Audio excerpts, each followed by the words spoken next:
Subhanahu wa ta'ala, keutamaan yang besar yang didapat oleh seorang muslim ketika dia mampu menjalankan salat subuh secara berjamaah. Belum lagi keutamaan yang lain ketika Nabi sallallahu alaihi wasallam menyampaikan kepada kita, "Basyir masaina fi dhulamil lail binuri tam yaumal qiyamah." Berilah kabar gembira kepada orang-orang yang berjalan di kegelapan pagi hari untuk melaksanakan salat subuh secara berjamaah dengan cahaya yang sempurna kelak pada hari kiamat. Cahaya yang kita butuhkan pada saat kita meniti sirat pada hari kiamat. Maka keutamaan tersebut akan bisa dapatkan ketika kita melaksanakan salat subuh secara berjamaah. Dan tentunya masing-masing kita memiliki perjuangan yang berbeda, memiliki tantangan yang berbeda-beda pula. Ada yang mungkin karena kesepuhannya, begitu bangun pagi mungkin semuanya sudah berasa, asam uratnya, boyoknya, apalagi mungkin sakit kepalanya dan seterusnya. Ada mungkin yang punya drama dulu ketika punya anak, harus membangunkan mereka yang tidak mudah untuk dibangunkan salat subuh. Mungkin ada yang tantangannya ngantuk, mungkin lelah, mungkin ini dan itu.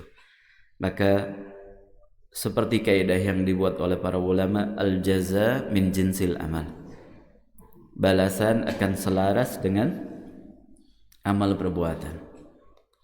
Dalam kaidah yang lain para ulama mengatakan al-ajru ala qadri masaqah. Balasan akan didapat selaras dengan tingkat dari kesulitan yang didapat.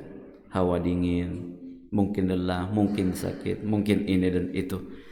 Maka Bapak Ibu rahmatullah, senantiasa kita hadirkan fadilah keutamaan salat subuh secara berjamaah sebagaimana tadi kita bawakan ya kaidah yang menjadi prinsip kita dalam kehidupan menjalani hari-hari sebagai hamba Allah Subhanahu wa taala.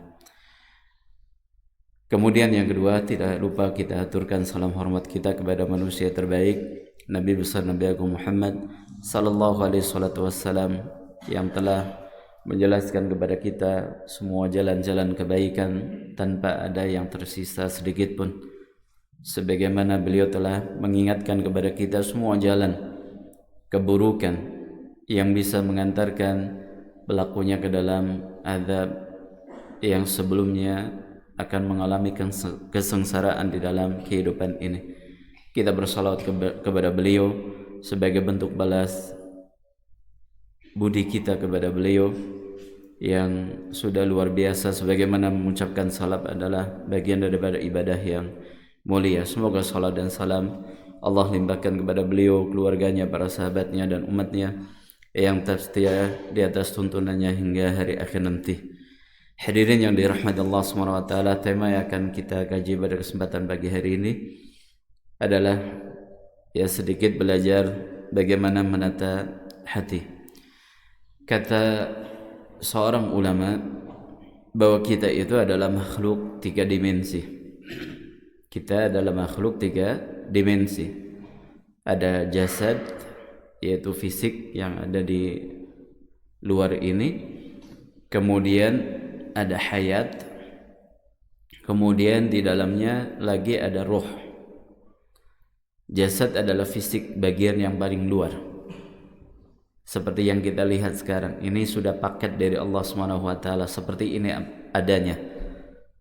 Kita dikasih dua mata, hidung, ada lisan, kemudian ada telinga, ada rambut, kepala, kemudian kedua tangan, kedua kaki, fisik wujud yang kita lihat sekarang ini. Yang mana di fisik ini Allah SWT tidak menghisapnya kelak pada hari kiamat, karena ini sudah paket jadi Allah berikan, ya seperti yang sekarang kita miliki. Pada hari kiamat tidak ada hisab.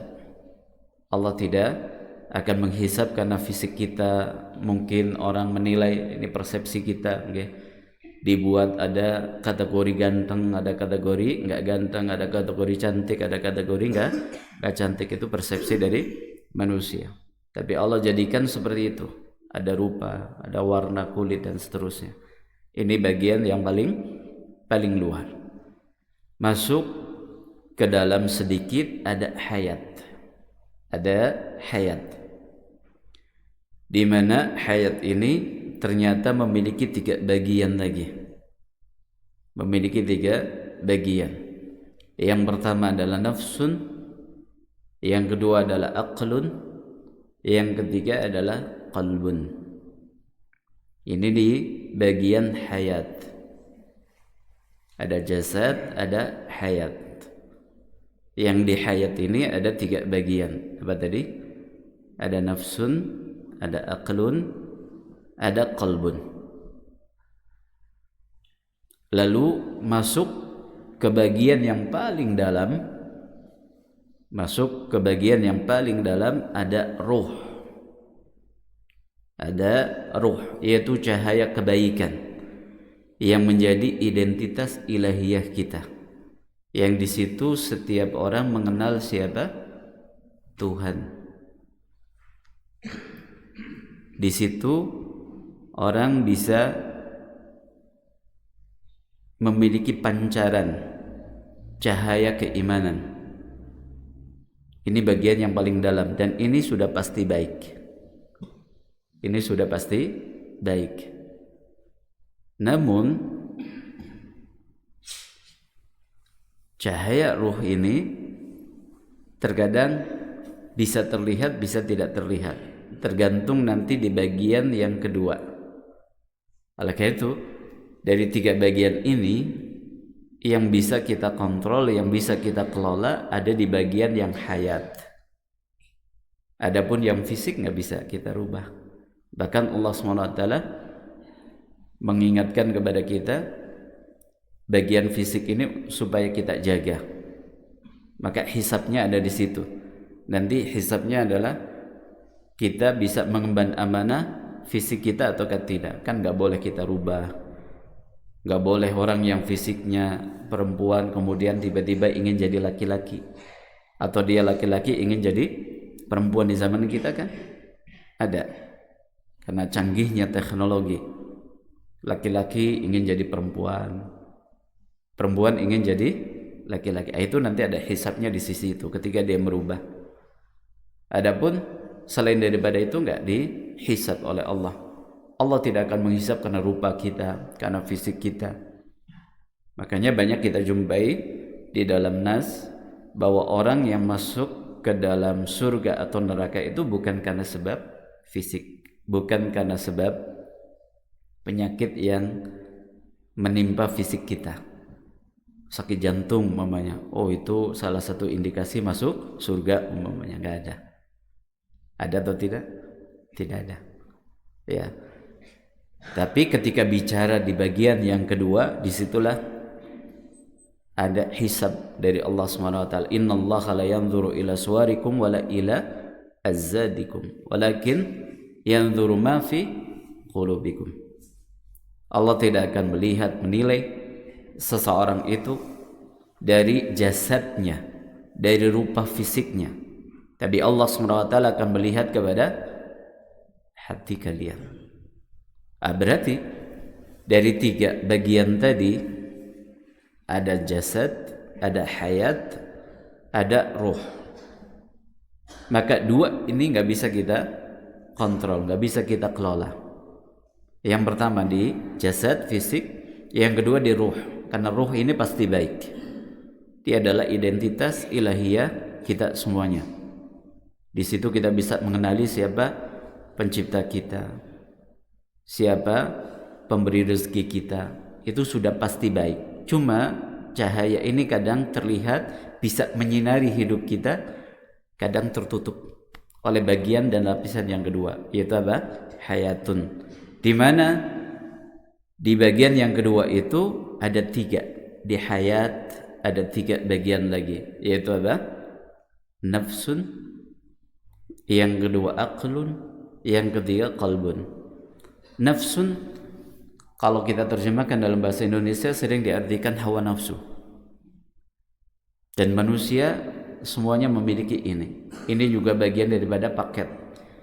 yang Allah SWT berikan kepada setiap manusia, yang ternyata di dalam hawa nafsu ini ada sisi baiknya. Orang ketika memiliki hawa nafsu, maka dia ingin makan, ingin minum, ingin sehat. Orang yang memiliki hawa nafsu, dia ingin menikah. Orang yang memiliki hawa nafsu, dia bisa marah, bisa senang, bisa sedih. Dan disitulah sisi positifnya. Oleh karena itu ketika bicara hawa nafsu, yang Allah perintahkan adalah wanahan nafsa anil hawa. Allah perintahkan kepada kita untuk bisa mengendalikan hawa nafsu itu supaya tidak kebablasan. Marah ini suatu yang positif kalau kita arahkan kepada hal yang tepat, tapi akan menjadi negatif ketika marahnya tidak dikontrol. Demikian pula menyukai lawan jenis, ini hawa nafsu. Dia akan menjadi baik ketika kita salurkan ya hawa nafsu kita, suka dengan lawan jenis dengan aturan syariat. Dengan menikah kita punya keturunan, akhirnya manusia jadi ada. Coba kalau nggak ada hawa nafsu ini, manusia punah. Ini hawa nafsu. Kemudian yang kedua adalah aklun, akal fikiran. Yang di situ kita bisa menimbang, kita gunakan pikiran itu bisa untuk menyusun, merencanakan. Ya, di situ lahir ide ini dan itu, akhirnya kehidupan juga berjalan. Bahkan dengan hawa nafsu dan juga akal ini, kecanggihan teknologi yang sekarang kita rasakan bermula dari dua hal ini. Kemudian yang ketiga adalah qalbun, yang kita artikan sebagai hati. Ya, sebagai hati. Allah SWT menyampaikan kepada kita dalam surat Syams ayat yang ke-7, fa'alhamaha fujuraha wa taqwaha. Allah mengilhamkan kepada jiwa itu jalan kefasikan dan ketakwaan. Di dalam jiwa manusia, Allah ilhamkan untuk menjadi orang baik atau menjadi orang buruk. Jadi kita Bapak Ibu bisa patuh atau ingkar itu atas dasar pilihan kita, atas dasar pilihan kita sendiri. Dan pusat dari itu semua, ada hawa nafsu, ada akal, maka pusatnya adalah qalbu, hati. Pusatnya ada di hati. Meskipun ya yang dimaksud hati itu bukanlah hati secara organ tubuh, tetapi yang lebih tepatnya hati di situ adalah pusat inti spiritualitas. Ya, qalbun iman maksudnya. Jadi hati kan mungkin bisa didefinisikan secara apa? Organ tubuh kayak gitu. Bukan itu maksudnya. Akan tapi qalbun yang dimaksud di sini adalah pusat inti spiritualitas kita. Dan orang baik atau orang jahat kuncinya ada pada hatinya. Orang yang hidupnya berantakan dan sebaliknya orang yang hidupnya tenang, itu juga karena hatinya. Orang yang hatinya jahat, dia akan hadir membela kejahatan. Bahkan akal bisa diputar bagaimana dia itu bisa beralibi untuk membela kejahatan. Ada atau tidak? Di tengah kehidupan kita ada.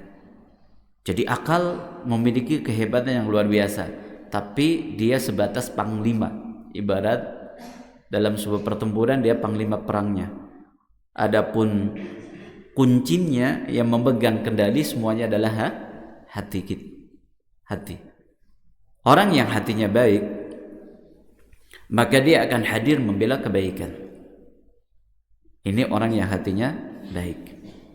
Sehingga bisa dikatakan Bapak Ibu, pusat perubahan hidup itu ada di hati kita.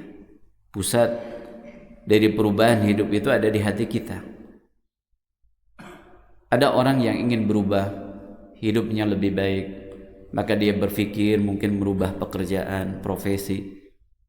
Ada yang mungkin ganti lingkungan. Ada yang mungkin berusaha untuk menekuni bisnis tertentu, atau mungkin dia berkeluarga, ingin berubah. Tapi ketika hatinya nggak disentuh, maka itu semuanya menjadi ilusi juga. Ada orang yang ingin berubah, kemudian dia mencoba ganti profesi, tapi ternyata sama saja. Dan hati merupakan pusat rasa. Hati adalah pusat makna dan arah hidup. Dia adalah kompas dan juga nahkoda yang menentukan kemana seluruh hidup kita akan berlayar. Itu hati. Karena segala keputusan besar yang ada dalam kehidupan kita itu sebenarnya dari hati. Makanya ada ungkapan ikuti kata hati. Ikuti kata hati. Ikuti hati nurani. Itu dia. Yang tadi kita sebutkan ada ruh, hati nurani. Hati nurani orang itu ada kalanya bisa terlihat jelas, tapi ada kalanya tertutupi. Makanya ada orang-orang yang tidak memiliki hati nurani, zalim, kejam, bengis, ya tidak berperi kemanusiaan. Ada atau tidak? Orang yang tertutupi hati nuraninya. Di saat ruhnya itu, identitas ilahianya itu tidak terlihat karena tertutupi oleh hati yang penuh dengan kotoran, iri, dengki, dendam, kemudian sombong, ria. Ini bisa menutupi ruh kita sehingga hati nuraninya tidak memancar keluar. Tapi ada orang-orang yang memiliki hati nurani yang luar biasa.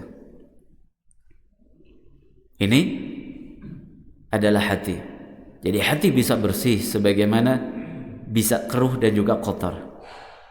Dan bagaimana ketika hati seseorang itu kotor, ketika hati seorang itu keruh, maka kalau sudah seperti itu Bapak Ibu, maka bisa membuat kita salah membaca hidup. Itu hati. Ya. Ketika seorang hatinya kotor, maka hidupnya dipenuhi dengan dendam, dengan iri dengki. Tidak suka lihat nikmat orang. Tidak suka lihat ya keharmonisan rumah tangga orang, iri terhadap nikmat yang Allah SWT berikan kepada orang lain. Dan apa yang saya sampaikan tadi itu semuanya terangkum dalam hadis Nabi SAW yang sering kita dengar.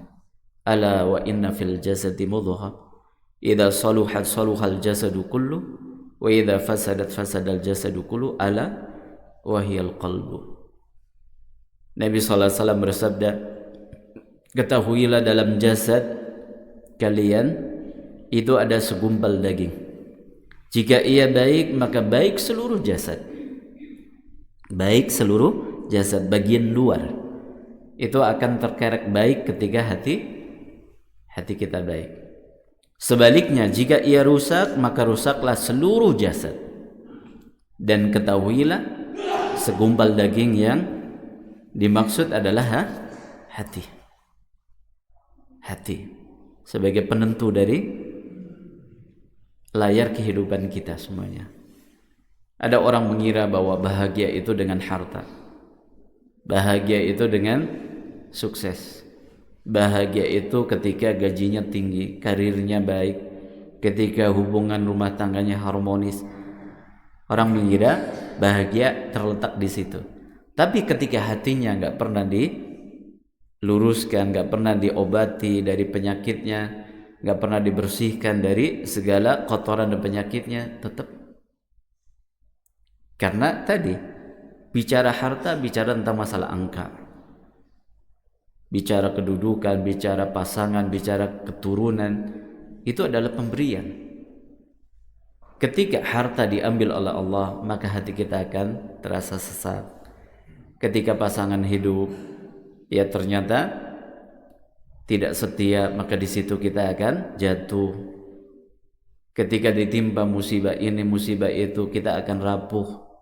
Bahkan ada sebagian yang hancur hidupnya. Kenapa? Karena hatinya yang belum kuat. Dan Nabi SAW dalam hadis yang lain bersabda, istafti qalbak, mintalah fatwa kepada hati nuranimu, mintalah fatwa kepada hati nuranimu.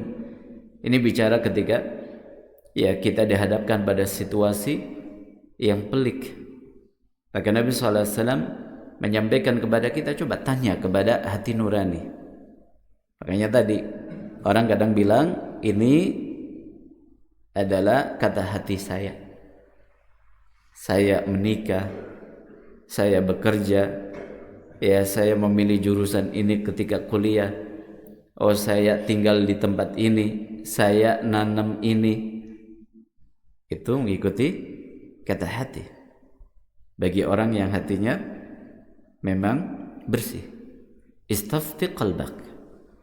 Al-birru matma'annat ilaihi an-nafsa wa tma'anna ilaihi al-qalba.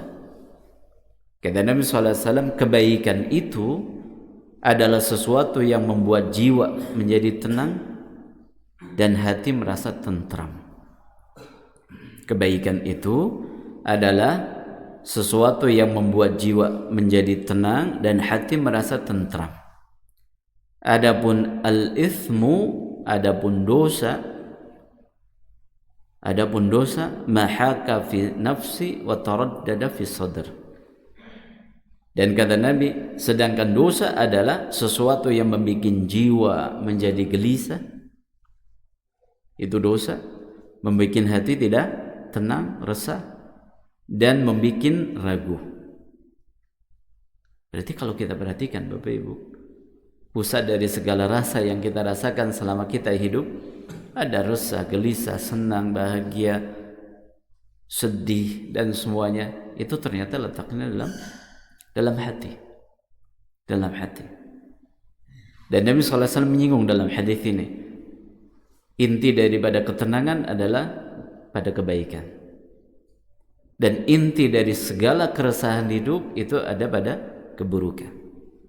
Jadi kalau kita selama ini harta ada melimpah, saldo di rekening juga cukup untuk hidup, bahkan ada yang sampai nabung buat anak cucunya, beli tanah di sana, beli tanah di sini, aset ini, aset itu.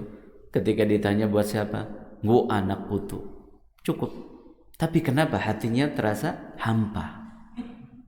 Ketika dia coba ya merenungi hidup, kenapa hidup saya hampa, gelisah, resah?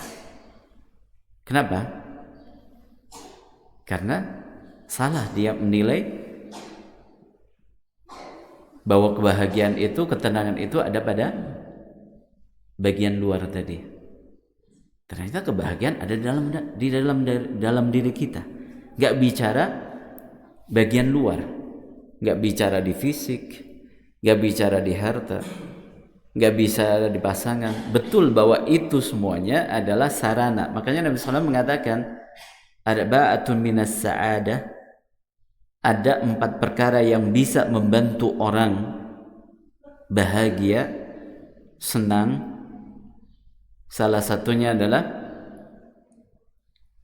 tetangga yang baik, pasangan hidup yang soleh dan soleha, kendaraan yang nyaman, kemudian rumah yang lapang. Nabi SAW menjelaskan bahwa ini hanya sebagai wasilah, tapi bukan inti dari kebahagiaan.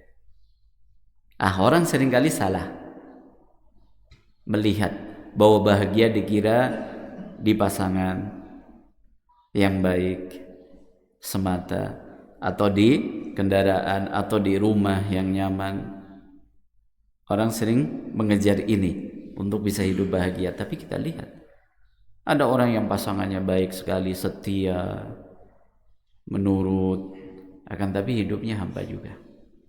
Ada orang yang dia memiliki popularitas, akan tapi hidupnya lari ke narkoba, bahkan ada yang sampai bunuh diri.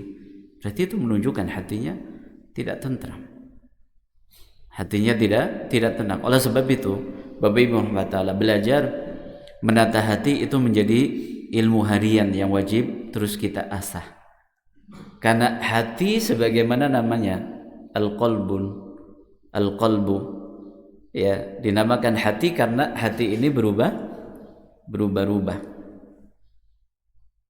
Dan hidup yang mengatur adalah Allah Subhanahu wa taala.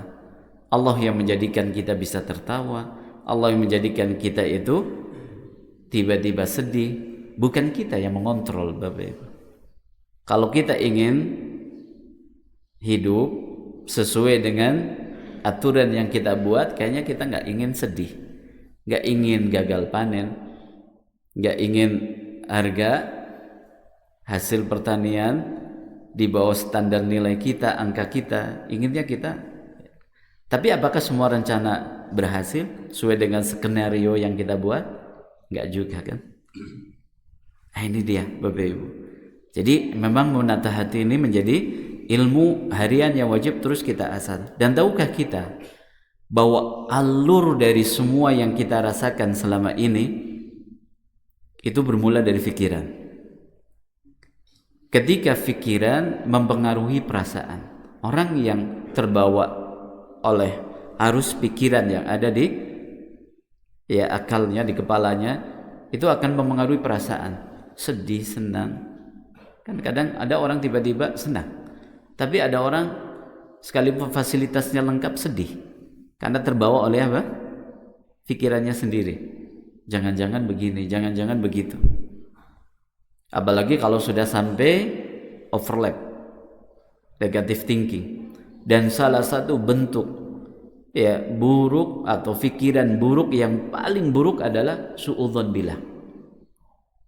Suudzon billah. Yaitu tadi, ketika hatinya penuh dengan kotoran, dia iri, dia menggunakan penggaris hidup dengan penggaris orang lain. Enak banget ya hidupnya dia, rumah tangganya, anak-anaknya. Sehingga apa yang terjadi, menggunakan penggaris orang lain, nanti pada titik hidup tidak adil. Kenapa saya sudah berbuat ini tidak sama hasilnya seperti mereka? Dan orang kalau sudah sampai di titik level itu sudah, itu suudzon billah namanya. Salah satu dosa besar di antara dosa besar, berburuk sangka kepada Allah. Kenapa orang berburuk sangka? Tadi hasil dari pikirannya. Jadi pikiran ini akan mempengaruhi perasaan, dan perasaan akan mempengaruhi tindakan. Apa yang dirasakan di dalam hati itu akan mempengaruhi tindakan dia, bersikap. Dia ambil keputusan ini, keputusan itu mulai dari apa? Apa yang dia rasakan dalam hatinya. Dan dari perasaan tadi yang mempengaruhi tindakan yang diulang-ulang jadilah sebuah kebiasaan. Tindakan yang diulang-ulang jadilah kebiasaan, dan kebiasaan akan membentuk watak dan karakter. Dan dari karakter itulah ujung dari nasib hidup kita semuanya.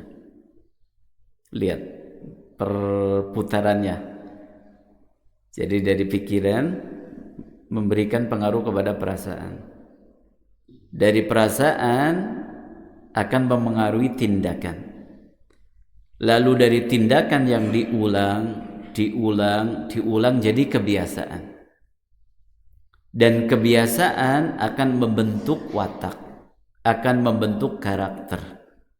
Dan dari karakter itulah ujung dari nasib hidup kita semuanya. Maka kesimpulannya, Bapak Ibu, nasib hidup kita berawal dari bagaimana menata ruang batin kita. Pada pikiran dan perasaan, qalbun, ada dalam hati kita. Surga dan neraka, Bapak Ibu, surga dan neraka, semuanya berawal dari kebiasaan. Iya atau tidak? Surga dan neraka itu berawal dari kebiasaan. Dan tadi ingat, kebiasaan itu ternyata dipengaruhi oleh perasaan. Ya. Dari tindakan yang kita lakukan menjadi sebuah kebiasaan. Orang yang punya kebiasaan ibadah, surga. Karena dari kebiasaan-kebiasaan tadi, tindakan yang diulang-ulang menjadi sebuah karakternya. Dan karakter tadi menjadi karakter baik, ya akan menjadikan dia masuk surga. Tapi sebaliknya,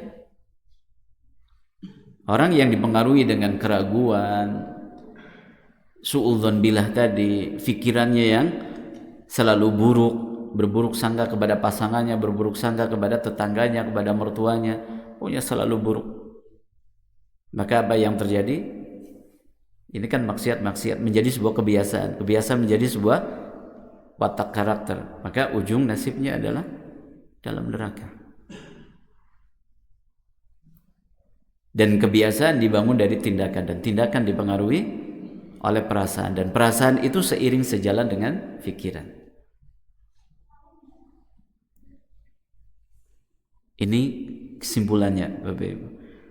Jadi kita semuanya pada dasarnya dalam hidup ini sedang mencari satu hal yang sama, yaitu kesejahteraan hidup. Kita itu ingin hidup yang damai, kan kata Seniko. Kita ingin hidup yang tentram, ingin hidup yang cukup, ingin hidup sehat, dicintai, bermakna, bermanfaat. Itu cita-cita kita semuanya, hidup sejahtera itu. Untuk itulah kita bekerja, kita belajar, kita berkorban, kita berdoa, kita berjuang untuk ingin dapat hidup yang sejahtera. Kata Sunni, hidup sejahtera itu tadi tentram, damai, cukup, sehat, dicintai, bermakna dalam hidup, berarti dalam hidup, bermanfaat dalam hidup. Dan sejahtera itu sekali lagi bukan dipengaruhi dari kondisi luar, bukan uang yang cukup, bukan rumah yang nyaman, bukan hubungan yang harmonis atau karir yang mapan. Namun sejahtera itu sejatinya letaknya di dalam hati. Makanya kita lihat Nabi SAW, siapa orang yang berani memadukan antara ujiannya beliau dengan ujian kita? Siapa yang lebih berat? Nabi di masa dakwahnya fase Mekah itu sudah nggak diterima oleh masyarakatnya, dibully, dituduh macam-macam, bahkan diboikot, diusir dari tempat kelahirannya. Mana yang lebih menyedihkan daripada ini semuanya? Tekanan hidup mana yang lebih hebat daripada ini? Sudah begitu orang yang paling support, kalau dalam bahasa psikologi support system kan butuh orang hidup. Orang yang paling support dalam dakwahnya diambil oleh Allah SWT. Siapa? Khadijah. Mana tekanan hidup yang gak lebih hebat daripada tekanan hidup ini? Sudah masyarakatnya gak menerima, dibully, ngomong apa dibilang dukun, dibilang tukang sihir. Padahal beliau semua tahu orang yang paling jujur, orang yang paling amanah, tapi ternyata berbalik gelarnya yang diberikan. Ya, mana yang lebih berat tekanan hidupnya daripada beliau dibanding dengan kita semuanya? Tapi kita lihat apakah hidup beliau hancur? Akhirnya menyendiri kayak gitu, yang mengurung diri di kamar, ya curhat di WA. Ternyata tidak, beliau tetap dakwah, tetap menyebarkan agama, menjalankan tugasnya sebagai Nabi dan Rasul. Enggak patah hati dan juga tidak putus perjuangan, enggak putus asa. Tidak putus asa. Ini lihat bagaimana hati beliau yang sudah begitu luar biasa. Ini untuk menjelaskan kepada kita sekali lagi, sejahtera itu bukan dari kondisi luar, Bapak Ibu. Ada orang yang uangnya cukup tadi kita sampaikan tapi hatinya hampa. Ada orang yang rumahnya nyaman tapi kadang terasa sepi hidup. Ada orang yang hubungan rumah tangganya harmonis, akan tapi tetap merasakan adanya ya kehampaan dalam jiwa. Karirnya juga mapan, tapi tetap. Maka sejahtera itu sejatinya letaknya dalam hati. Dan kenapa banyak orang yang nampak baik-baik saja di luar, kehidupannya kelihatan baik-baik saja, tapi hampa di dalam. Ada orang yang terlihat sukses, tapi kehilangan arah. Ada orang yang terlihat bahagia, tapi sebenarnya menahan tangis di dalam diri. Ada orang yang tampak rajin ibadah, religius, tapi hatinya masih menyimpan luka yang belum sembuh. Itu kenapa semuanya? Hati. Jadi perlu memang olah hati itu luar biasa, menentukan. Ya, dan hati yang terhubung dengan Allah itulah yang akan membuat kuat menghadapi badai masalah, seperti Nabi sallallahu alaihi wasallam tadi. Dan hubungan tersebut dibangun lewat zikir, lewat doa, lewat membaca Quran, lewat syukur, lewat sholat. Makanya ketika kita sedang sholat, kita merasakan bagaimana kedekatan kita bersama Allah. Ini adalah ibadah yang paling pribadi sekali, paling privasi sekali. Makanya kalau kita lagi punya masalah Bapak Ibu, coba jangan buru-buru kita mengadu dan cari tempat aduan manusia.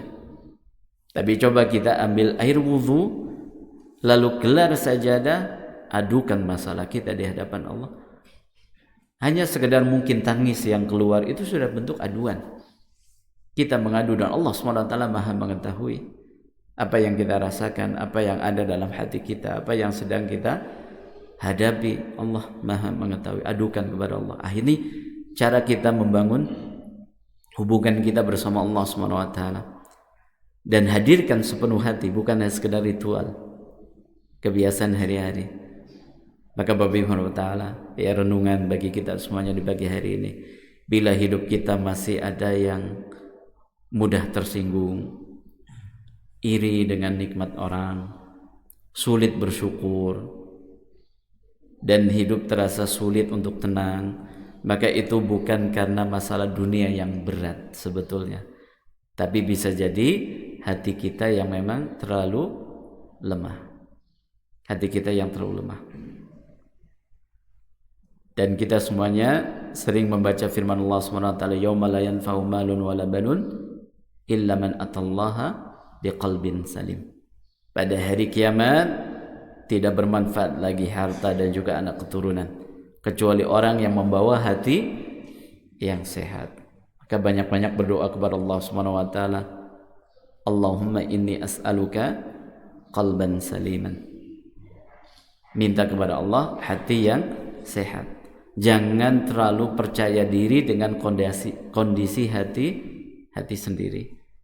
Sampai Nabi SAW mengajarkan kepada kita doa yang kata ibunda kita Aisyah radhiyallahu taala anha, saya tidak melihat beliau lebih sering membaca doa, ya muqallibal qulub tsabbit qalbi ala dinik, ya musarrifal qulub sarif qalbi ala taatik.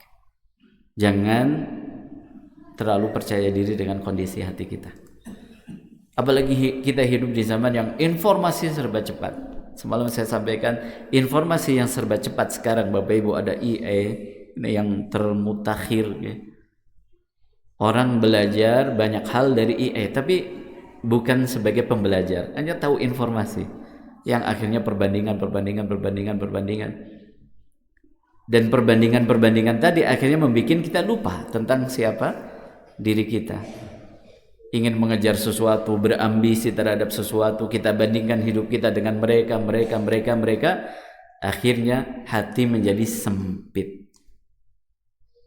Kok enak banget ya hidupnya dia, suaminya perhatian, suaminya apa? Selalu memahami dirinya, tidak seperti suami saya kayak gitu. Akhirnya hati menjadi sempit. Yang bapak-bapak juga seperti itu, enak temen ya tuh bojo kaya mau mangkat ke kebun, kopinya cuma wis, sarapannya sudah ready. Nggak seperti istri saya bangun belum bangun. mau berangkat ke ladang si turu bae balikan kebun rumahnya masih berantakan. Akhirnya apa yang terjadi ketika kita membandingkan, hidup akan menjadi terasa lebih sempit. Padahal kita punya apa? Punya cara untuk hidup bahagia bersama pasangan kita. Tapi kadang tadi dipengaruhi oleh pikiran. Akhirnya lahir perasaan yang kemudian melakukan tindakan marah sama istri nuntut sama suami. Akhirnya perangkat bahagia yang sudah Allah berikan dalam rumah tangga akhirnya hilang. Itu kalau dalam prakteknya seperti itu, realitanya kadang. Maka hati ya perlu kita koreksi. Dan kalau hati kita baik, hidup akan tidak menunggu sempurna segalanya, akan menjadi baik, insyaallah akan menjadi tenang, damai. Tapi sebaliknya kalau hati sudah rusak, hidup sesempurna apapun tetap akan terasa kurang. Ini kalau hatinya bermasalah. Maka monggo ya kita awali dari kesadaran sebagai titik balik bahwa kita perlu memang belajar terus menata hati. Ya mudah-mudahan Allah SWT karuniakan kepada kita semuanya hati yang sehat, hati yang bersih, dan kita mampu menghilangkan segala kotoran dan juga penyakitnya. Allahumma amin ya rabbal alamin. Terima kasih atas segala perhatian, mohon atas segala kekurangan. Kiranya kita cukupkan sampai di sini kajian kita di pagi hari ini. Dan sekali lagi kami aturkan terima kasih kepada takmir, kepada teman-teman, kepada jamaah semuanya yang sudah memberikan kesempatan kepada kami untuk ya sedikit berbagi apa yang kami ketahui, dan mohon maaf sekali lagi barangkali banyak kekurangan yang kami miliki. Mudah-mudahan Allah mudahkan kepada kita untuk bisa bertemu dalam kebaikan yang lebih baik lagi, lebih sehat, lebih sejahtera, lebih bahagia, dan tentunya lebih kuat imannya di dalam diri kita. Allahumma amin. Kita akhiri dengan baca doa kafaratul majelis. Subhanakallahumma bihamdika asyhadu an la ilaha illa anta astaghfiruka wa atubu ilaik. Billahi taufiq wal hidayah. Assalamualaikum warahmatullahi wabarakatuh.